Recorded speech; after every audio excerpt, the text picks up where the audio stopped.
சேலத்தில் ஒரு பெண் தந்த புகாரின் பேரில் கைது செய்யப்பட்ட பூபதி என்ற கைதி சிறையில் இருந்தபடியே அந்த பெண்ணிடம் திருமணம் செய்து கொண்டு வாழலாம் என சமரசம் பேசும் ஆடியோ வெளியானது பரபரப்பை ஏற்படுத்தியுள்ளது.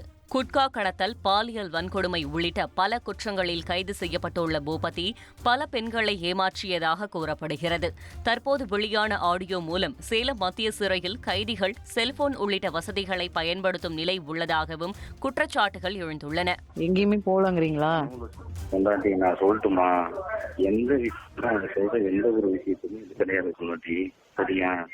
நீங்க எப்படி நம்ம எப்படி சொன்னோமோ நம்ம நம்ம குழந்தை நம்ம வாழ்க்கை நம்ம பாட்டுக்கு வாழ போறோம் பொண்டாட்டி. என்ன எதுக்கு ஏமாத்துனீங்கன்னு தான் கேக்குறேன். எதுக்கு இத்தனை பொய்? இல்ல, நான் என்ன கேக்குறேன்னா, என்ன பிடிக்கலன்னு சொல்லிட்டு நீங்க போயிருந்திருக்கணும். இந்த மாதிரி எல்லாம் எதுக்கு சீட் பண்றீங்க? நான் உன் பேரை பச்சை குத்துக்கணும் பொண்டாட்டி, நீ என் பேரை பச்சை குத்துவியா பொண்டாட்டி? நீங்க சொல்லு. அப்ப எடுத்த போட்டோ எல்லாம் இல்லங்கிறீங்களா? அது என்ன இதுல அவங்க அமைச்சிருக்காங்க, என்ன இதுன்னு தெரியாது பாப்பா. ஏங்க, என்ன இதுல எடுத்தாலும் உங்க கூட தானே எடுத்திருக்காங்க. உனக்கு எப்படின்னு தெரியும்ல.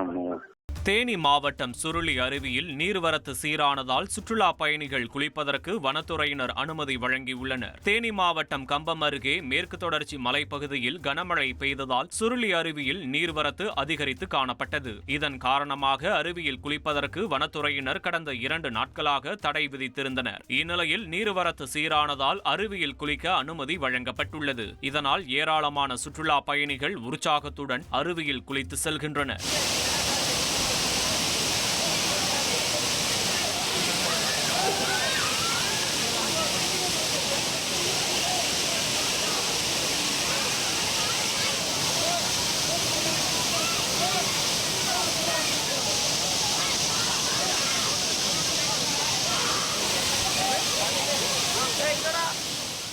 ட்ரெண்ட ஃப்ரெண்ட் ஆக்கிக்கோங்க.